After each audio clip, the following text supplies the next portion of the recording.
刚才你晕倒了。 Cerita masih dilanjut di mana Lindong mengeluarkan kekuatan dari simbol leluhur pelahap untuk berhadapan dengan Suyun. Ledakan keras mengguncang udara, lalu benang-benang cahaya hitam menyapu ke segala arah seperti badai dan langsung menutupi area luas di sekitar Suyun. Dimanapun benang hitam itu melintas, ruang tampak tergores dan meninggalkan bekas gelap yang samar. Suyun yang menyaksikan serangan itu segera menyadari bahwa dirinya telah meremehkan Lindong. Sejak Lindong memanggil simbol leluhur pelahap, Suyun langsung meningkatkan kewaspadaannya. Hal itu dikarenakan benda suci seperti itu benar-benar mampu menutup jarak kekuatan di antara mereka. Walaupun perbedaan tingkat mereka cukup jauh, kekuatan simbol tersebut bukanlah sesuatu yang bisa dianggap enteng. Dengan wajah dingin, Suyun mengubah segel tangannya dan mengarahkan energi mental dalam jumlah besar. Energi itu membentuk badai raksasa yang berputar di sekeliling tubuhnya, melindungi dirinya sepenuhnya. Walaupun energi mental tidak sekeras Yuan Power, daya hancurnya terhadap jiwa jauh lebih berbahaya. Jika tubuh terluka oleh Yuan Power, luka itu masih bersifat fisik. Namun jika jiwa terserang energi mental, dampaknya bisa menghancurkan kesadaran seseorang. Benang-benang hitam milik Lindong menghantam badai energi mental itu tanpa henti. Awalnya setiap benang yang menyentuh badai langsung dihancurkan. Suyun pun sempat mencibir dan merasa bahwa Lindong hanya menyia-nyiakan kekuatan simbol leluhur pelahap. Namun Lindong tetap tenang dan justru menyiratkan bahwa Suyun terlalu cepat merasa aman. Tak lama kemudian, Suyun menyadari sesuatu yang membuat jantungnya bergetar. Di dalam badai energi mental miliknya, muncul cahaya-cahaya hitam kecil yang diam-diam mulai melahap energi mental itu sendiri. Cahaya tersebut menempel seperti parasit dan tidak bisa dilepaskan. Semakin Suyun mencoba mengendalikannya, semakin cepat energi mentalnya terkikis.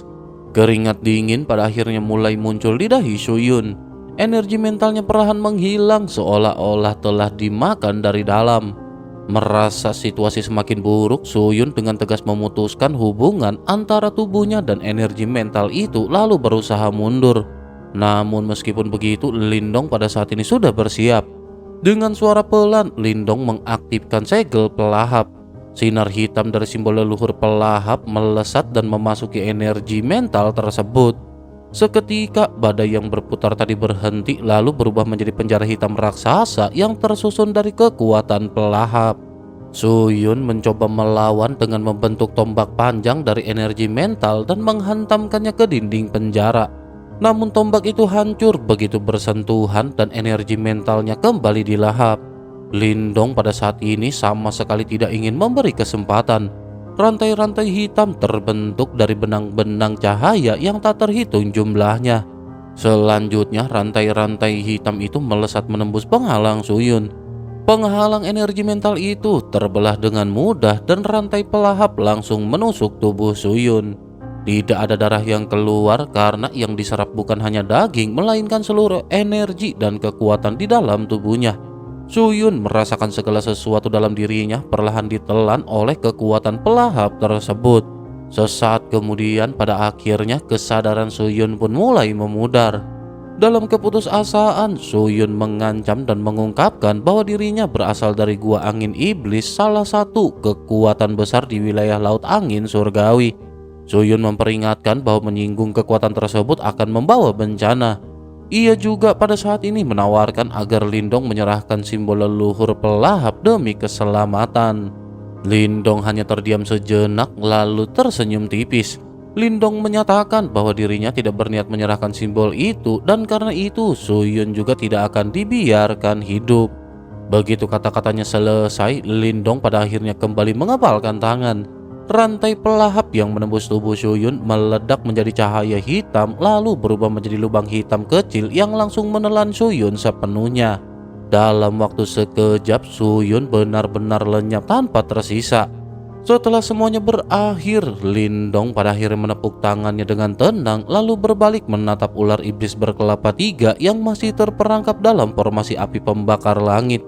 Makhluk itu yang sebelumnya begitu ganas kini tampak dipenuhi dengan ketakutan. Ular iblis berkelapa 3 menyadari bahwa Lindong bukanlah pemuda binasa dan terlebih lagi bukan orang yang ragu untuk membunuh. Sementara itu Lindong memandangnya dengan senyum tipis dan mengatakan bahwa selanjutnya adalah giliran ular iblis berkelapa 3. Senyum itu sederhana tetapi cukup untuk membuat hawa dingin merambat di dalam hati makhluk tersebut. Di udara, Lindong melayang dengan senyum tenang, sementara binatang iblis yang biasanya buas itu kini justru tampak gelisah dan tertekan. Ular iblis berkelapa 3 berusaha menawar dengan mengatakan bahwa mereka sebenarnya tidak memiliki permusuhan besar. Dengan begitu, lebih baik mengakhiri semuanya dengan damai dan membiarkan buah roh kehidupan misterius tetap di tempatnya. Namun Lindong justru menyinggung tentang simbol leluhur pelahap, seolah memastikan bahwa makhluk itu benar-benar memahami apa yang sedang ia hadapi. Saat nama itu disebut, sorot mata ular iblis berkelapa 3 juga berubah. Makhluk itu telah melihat bagaimana Lindong menghabisi Suyun sebelumnya. Suyun adalah seorang master simbol ilahi tingkat awal yang kekuatan energi mentalnya bahkan sulit ditandingi. Namun dengan bantuan simbol leluhur pelahap, Lindong mampu menghabisinya dengan cepat dan kejam. Pemandangan itu meninggalkan bayangan ketakutan di hati ular iblis berkelapa 3. Lindong kemudian menyatakan dengan tenang bahwa dirinya tidak ingin rahasia kepemilikan simbol leluhur pelahap tersebar. Oleh karena itu, siapapun yang mengetahui rahasia itu tidak bisa dibiarkan hidup. Ular iblis berkelapa 3 mencoba mengancam dan mengatakan bahwa jika dipaksa, makhluk itu juga mampu membuat Lindong membayar harga mahal. Namun Lindong hanya meledek karena di dalam kuali pembakar langit, dengan bantuan formasi dan kekuatan simbol leluhur pelahap, ular iblis berkelapa 3 tidak memiliki keunggulan apapun. Lubang hitam pada akhirnya terbentuk di atas formasi, lalu kekuatan pelahap menyapu turun tanpa ampun. Sedikit demi sedikit, kekuatan ular iblis berkelapa 3 juga terkikis. Rasa panik mulai menyelimuti hatinya, sementara Lindong bahkan dengan santai mengatakan bahwa dirinya tidak perlu terburu-buru karena selama makhluk itu terjebak, kekuatannya benar-benar akan habis perlahan. Ketika Lindong hendak pergi, ular iblis berkelapa 3 akhirnya menyerah dan menawarkan rahasia sebagai ganti nyawanya. Makhluk itu mengungkapkan bahwa harta terbesar Pulau Roh Misterius sebenarnya bukan buah roh kehidupan misterius. Itu adalah sesuatu yang tersembunyi jauh di dasar danau, yakni serum kelahiran spiritual inti. Lindong terjekut karena benda itu jauh lebih langka dan berharga. Serum kelahiran spiritual inti mengandung kekuatan kehidupan yang sangat murni dan bahkan para ahli tahap kehidupan mendalam sempurna pun akan tergoda olehnya. Lindong kemudian menyimpulkan bahwa kemungkinan besar buah roh kehidupan misterius terbentuk karena pengaruh serum tersebut. Namun meskipun begitu, Lindong pada saat ini masih tetap waspada. Lindong lanjut bertanya mengapa ular iblis berkelapa 3 tidak mengambilnya sendiri. Makhluk itu menjelaskan bahwa serum tersebut berada di bagian terdalam pulau, dikelilingi magma sehingga tidak bisa dijangkaunya. Lindong pun sedikit terdiam dan setelah memastikan kebenaran informasi tersebut, Lindong memutuskan untuk menyelidiki nanti lalu meninggalkan ular iblis berkelapa 3 terjebak di dalam kuali pembakaran langit. Sementara itu di luar, pertempuran di atas danau masih berlangsung sengit. Angin dan gelombang bertabrakan sementara dua kelompok bertarung tanpa henti. Wei Song melepaskan serangan kuat yang memaksa Guyan mundur belasan langkah. Dengan nada mengejek, Wei Song mengatakan bahwa mereka tidak mungkin menang dan harapan mereka pada Lindong hanyalah kesia-siaan. Menurut Wei Song, menghadapi master simbol ilahi dan ular iblis berkelapa 3 sekaligus bukanlah sesuatu yang mampu dilakukan oleh Lindong. Terlebih lagi Lindong hanya berada di tingkat 9 nirwana. Kata-kata itu tentu saja seketika membuat hati anggota klanku semakin gelisah. Guya juga memandang ke arah kuali pembakaran langit dengan tangan tergenggam erat penuh kekhawatiran. Namun di saat suasana hampir putus asa, suara yang akrab tiba-tiba terdengar. Dari dalam kuali pembakaran langit, seberkas cahaya melesat keluar dan berubah menjadi sosok Lindong. Suasana di atas danau pun seketika benar-benar membeku. Senyum Wei Song mengeras sementara Mozan dan yang lainnya berpandangan dengan wajah pucat. Fakta bahwa Lindong keluar terlebih dahulu hanya memiliki satu arti, yakni Suyun dan ular iblis berkelapa 3 telah dikalahkan. Keterjekutan pada saat ini benar-benar menyelimuti semua orang. Mereka tidak lagi memandang Lindong sebagai pemuda tingkat 9 nirwana biasa. Mereka benar-benar tahu bahwa Lindong adalah sosok yang bahkan mampu menumbangkan lawan yang jauh lebih kuat darinya. Sementara itu di sisi lain, dengan suara serak, Wei Song menanyakan keberadaan Suyun dan Lindong menjawab dengan ringan bahwa Suyun sudah ditangani. Jawaban sederhana itu kembali membuat udara di sekitar danau seolah membeku. Semua orang memahami arti kata-kata tersebut dan keterjekutan langsung menyelimuti berbagai faksi yang hadir. Tidak ada yang menyangka bahwa Lindong yang tampak biasa saja mampu membunuh seorang master simbol ilahi sekaligus ahli tingkat awal kehidupan mendalam. Padahal kekuatan Lindong ini baru saja berada di tingkat 9 nirwana. Wei Song yang marah juga pada saat ini berusaha mengancam Lindong dengan menyebut nama Guru Suyun. Ia berkata bahwa orang tua tulang jahat dari Gua Angin Iblis pasti akan membalaskan dendam Suyun. Namun Lindong tetap tidak menunjukkan perubahan ekspresi. Bagi Lindong, menghabisi Suyun hanyalah bentuk pembelaan diri, dan di Laut Iblis Kekacauan, hukum rimba sudah menjadi hal binasa. Guyan juga menegaskan bahwa Suyun yang lebih dahulu menekan dan berniat membunuh Lindong, sehingga apa yang terjadi adalah akibat perbuatannya sendiri. Namun Wei Song tetap bersikeras dan bahkan memperingatkan bahwa senior Suyun telah bergerak melawan Gu Yuntian sehingga klan Gu akan menderita dalam pertemuan bela diri mendatang. Mendengar hal itu, wajah Guyan seketika berubah drastis. Akan tetapi sebelum ketegangan meningkat, Lindong dengan tenang menggerakkan kuali merah tua di langit. Cahaya merah menyala dari dalam kuali membuat ekspresi kelompok Wei Song pucat seketika. Lindong kemudian berkata bahwa jika dalam 10 tarikan napas mereka tidak pergi, maka kematianlah yang akan menanti mereka. Ancaman Lindong ini tentu saja bukan sekedar omong kosong. Wei Song yang hatinya diliputi ketakutan akhirnya memilih mundur, meskipun sebelum pergi Wei Song masih sempat melempar ancaman terakhir kepada Guyan. Setelah klan Wei mundur, para ahli dari berbagai faksi juga satu persatu meninggalkan danau. Tidak ada lagi yang berani memperebutkan 3 buah roh misterius kehidupan dari tangan Lindong. Dalam waktu singkat, danau yang semula ramai menjadi sunyi dan hanya menyisakan kekacauan bekas pertarungan. Lindong pun segera turun ke daratan dan menarik kembali kuali ke dalam tubuhnya. Tatapannya kemudian beralih pada kelompok Guyan. Tatapan Lindong masih terlihat tenang, tetapi sorot matanya tetap tajam. Guyan juga menyadari bahwa pemuda yang beberapa hari lalu ditemukan dalam keadaan lemah ternyata adalah sosok yang sangat kuat. Sementara itu Lindong lanjut mengeluarkan 2 buah roh misterius kehidupan. Satu diberikan kepada Guyan sebagai imbalan atas 10.000 pil Suan Yuan yang sebelumnya telah disepakati. Guyan menerima buah itu dengan rasa terima kasih yang tulus karena ia tahu nilai buah tersebut jauh melampaui harga yang dibayarkan. Sementara itu buah lain diberikan kepada Guya. Lindong mengingat bahwa tanpa pertolongan Guya mungkin nyawanya sudah melayang dimakan binatang iblis.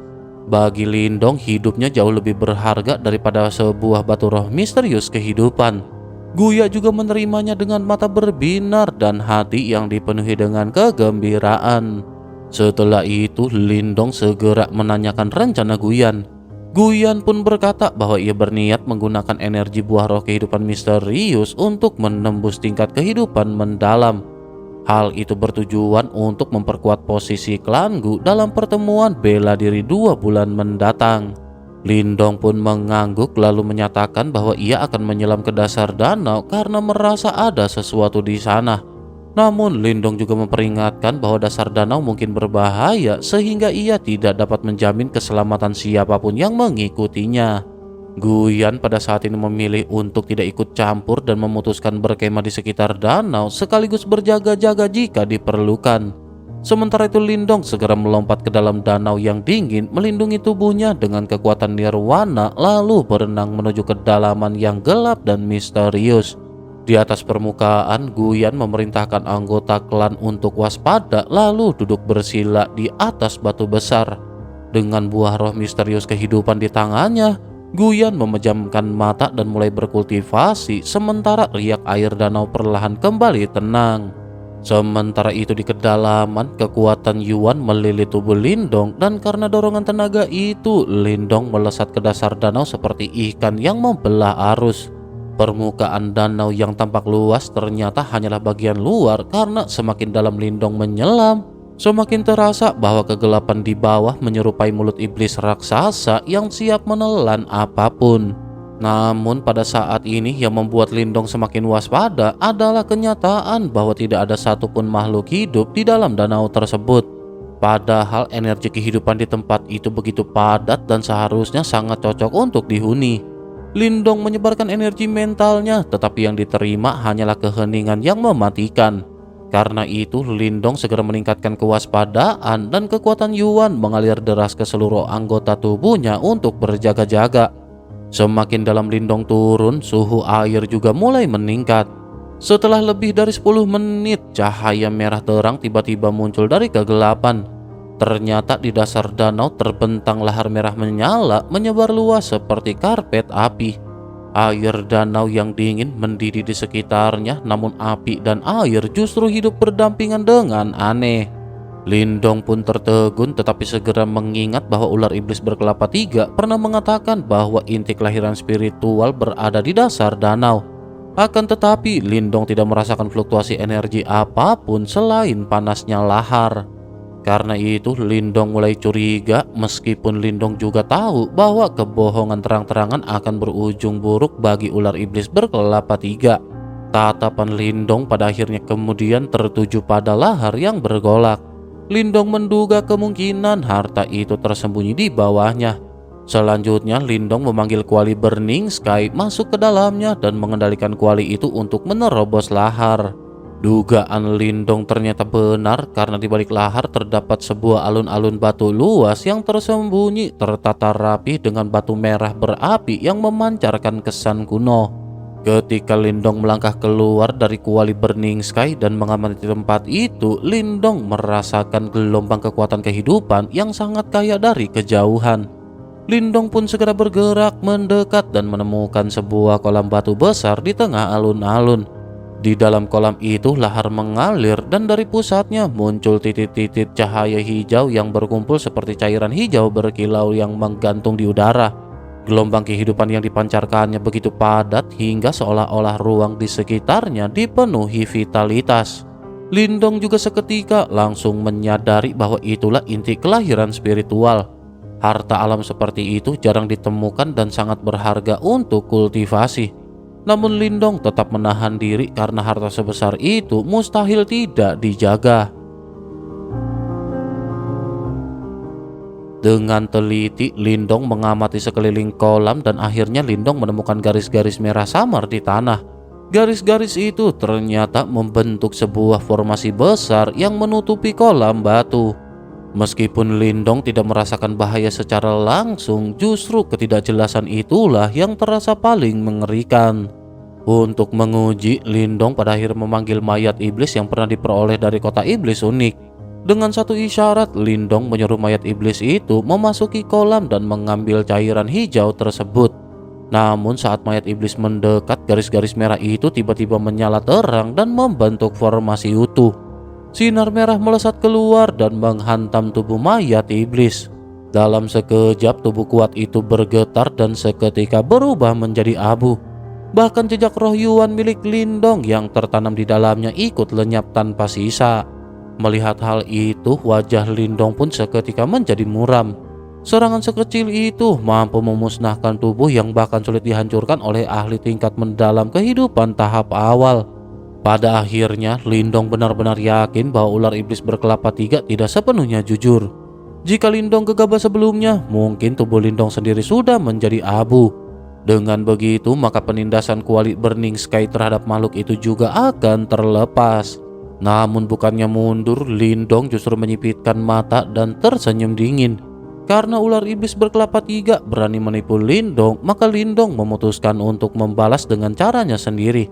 Dengan satu lambaian tangan, kuali Burning Sky melesat ke arah kolam batu dan dari dalamnya sebuah sosok menyedihkan terlempar keluar. Sosok itu langsung menuju ke arah cahaya mematikan dari formasi tersebut. Sosok ular iblis berkelapa 3 terpental keluar dari kuali langit membara dengan keadaan menyedihkan. Wajahnya sempat dipenuhi kegembiraan karena merasa telah lolos dari jebakan. Namun kegembiraan itu membeku ketika ular iblis berkelapa 3 melihat senyum tenang Lindong dari kejauhan. Senyum itu tidak membawa pertanda baik dan firasat buruk langsung menyelimuti hati ular iblis berkelapa 3. Ketika ular iblis berkelapa 3 menoleh dan menyadari bahwa dirinya kembali berada di atas kolam batu lava yang mengerikan itu, ekspresinya berubah drastis. Tempat itu bukan sekedar lautan api binasa, melainkan wilayah yang pernah membuatnya menderita. Dengan marah, ular iblis berkelapa 3 mengutuk Lindong lalu segera mengerahkan seluruh kekuatannya untuk melarikan diri. Namun sebelum sempat kabur, formasi besar di sekitar kolam lava kembali aktif.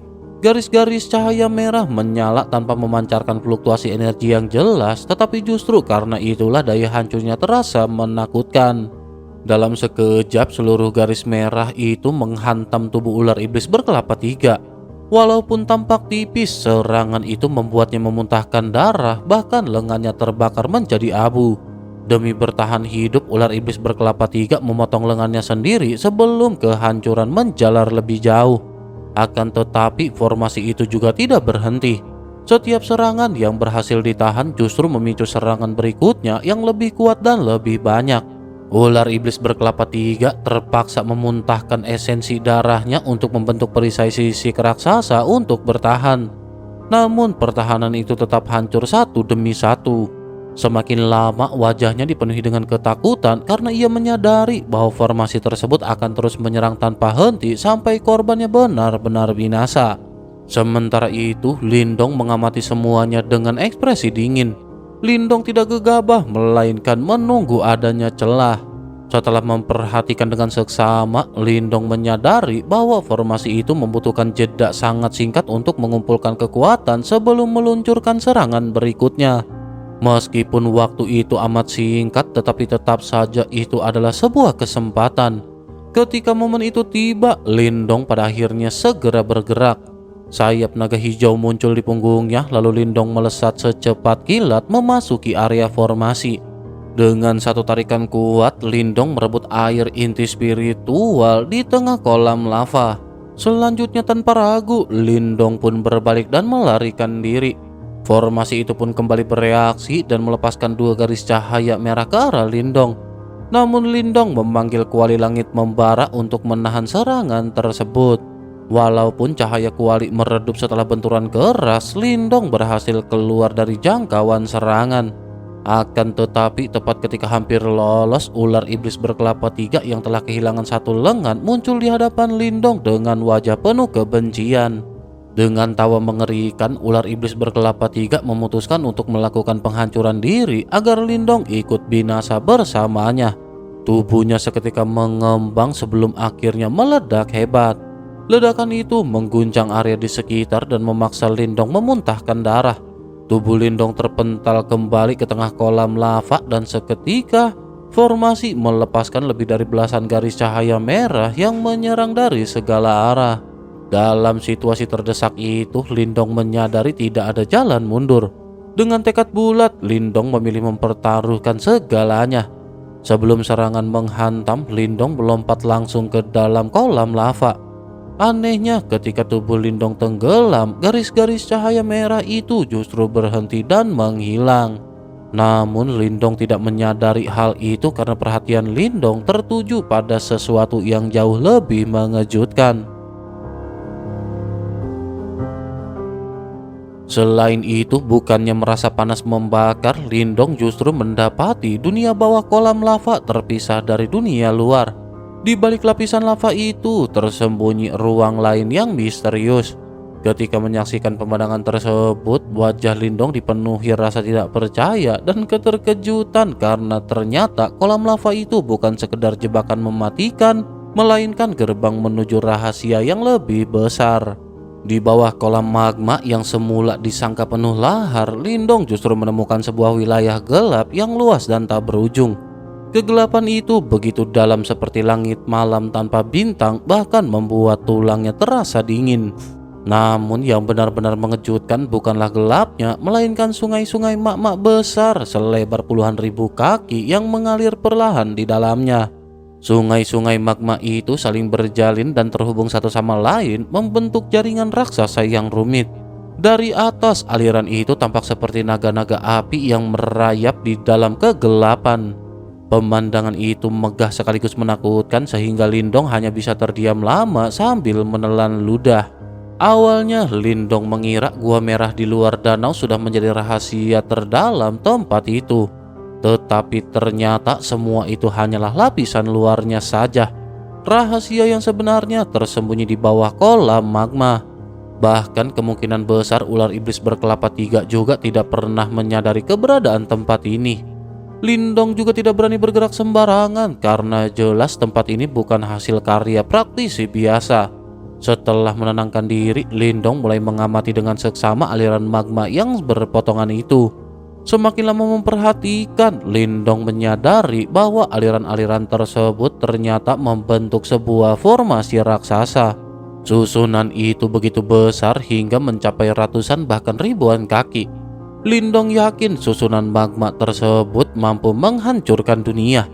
Bahkan praktisi tingkat kehidupan mendalam pasti akan binasa jika terperangkap ke dalamnya.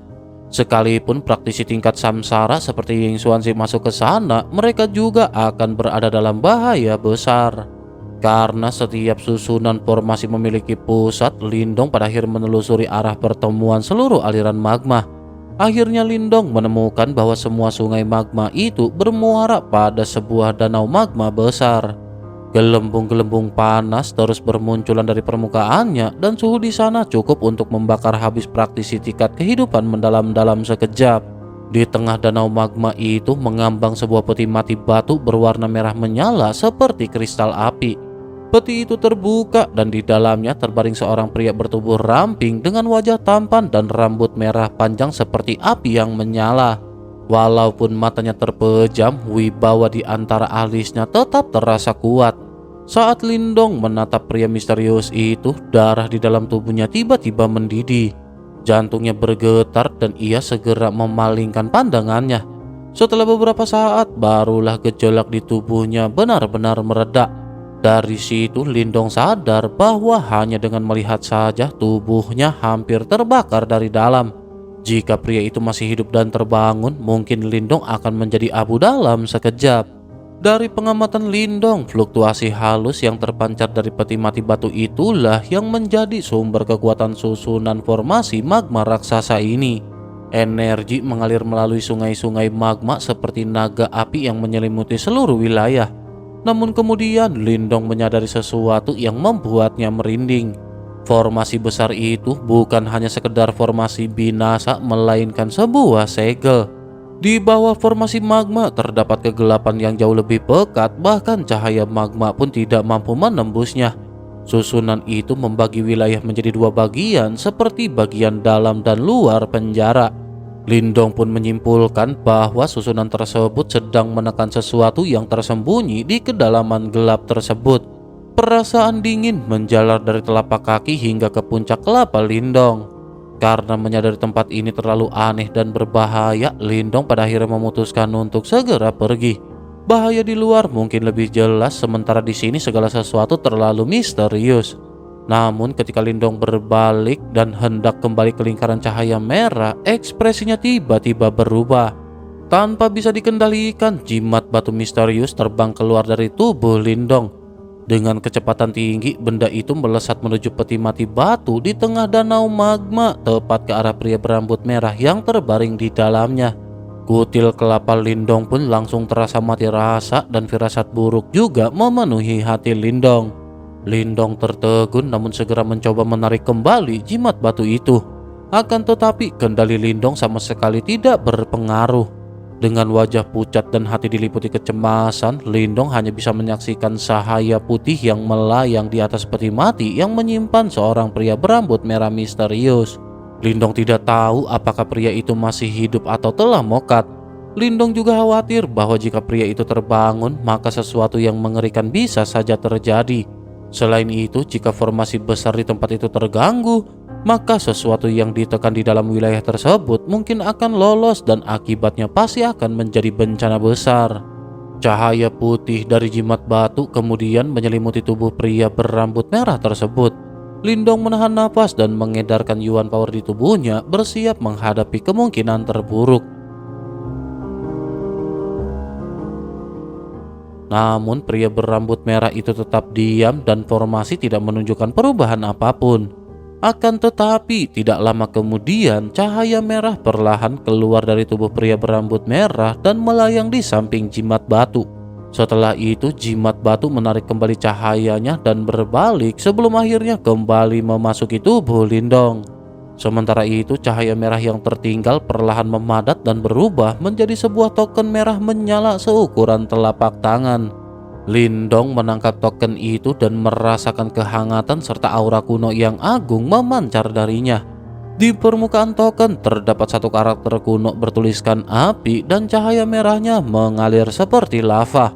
Meskipun Lindong dapat merasakan energi mengerikan di dalamnya, Lindong tidak mampu mengaktifkannya. Pada akhirnya Lindong menyimpan token itu dengan hati-hati karena Lindong yakin benda yang dipanggil oleh jimat batu pasti bukan sesuatu yang binasa. Setelah memastikan pria berambut merah itu tetap tidak bergerak, Lindong pada akhirnya memutuskan segera pergi. Tempat itu terlalu misterius dan berbahaya. Lindong juga berbalik dan memasuki lingkaran cahaya merah di belakangnya lalu menghilang di wilayah gelap tersebut. Namun setelah kepergian Lindong, wilayah itu tiba-tiba bergetar. Dari dalam kegelapan terdengar suara rantai logam yang berat dan dalam, kemudian muncul raungan jiwa yang menusuk. Sebuah tangan hitam raksasa yang panjangnya puluhan ribu kaki tiba-tiba merobek kegelapan dan mencoba meraih peti mati batu di tengah formasi lava. Formasi lava itu juga pada saat ini langsung memberontak. Gelombang lava melonjak tinggi seperti naga api dan rantai hitam raksasa yang terhubung dengan formasi itu menyala merah karena dialiri lava. Rantai tersebut ternyata mengikat tangan hitam raksasa itu dengan kuat. Asap putih mengepul, jeritan menyedihkan menggema, dan akhirnya tangan hitam itu terpaksa mundur kembali ke dalam kegelapan. Selanjutnya wilayah itu pada akhirnya benar-benar kembali sunyi. Sementara itu di dalam peti mati, pria berambut merah tetap terbaring dengan mata terpejam. Namun cahaya merah sempat melintas di wajahnya dan jari-jarinya bergetar halus. Sebuah wasiat samar bergema di wilayah gelap itu dan menyatakan bahwa tablet api ilahi kuno telah diambil. Aura batu leluhur tampak melemah dan seseorang telah membawa jejak Master S seolah telah melewati reinkarnasi. Setelah itu suara tersebut lenyap dan kesunyian pun kembali menyelimuti segalanya. Sementara itu Lindong muncul kembali dari dalam kolam lava di wilayah luar. Formasi merah di sekelilingnya langsung aktif dan meluncurkan serangan mematikan. Lindong mengeluh dalam hati karena merasa nasibnya selalu sial. Namun token merah yang baru saja diperoleh tiba-tiba terbang keluar dari tas Qian Kun milik Lindong dan memancarkan riak cahaya. Garis-garis serangan formasi pun lenyap dan formasi kembali tenang. Lindong terjekut lalu menyadari bahwa token merah itu mampu mengendalikan atau setidaknya menghentikan serangan formasi.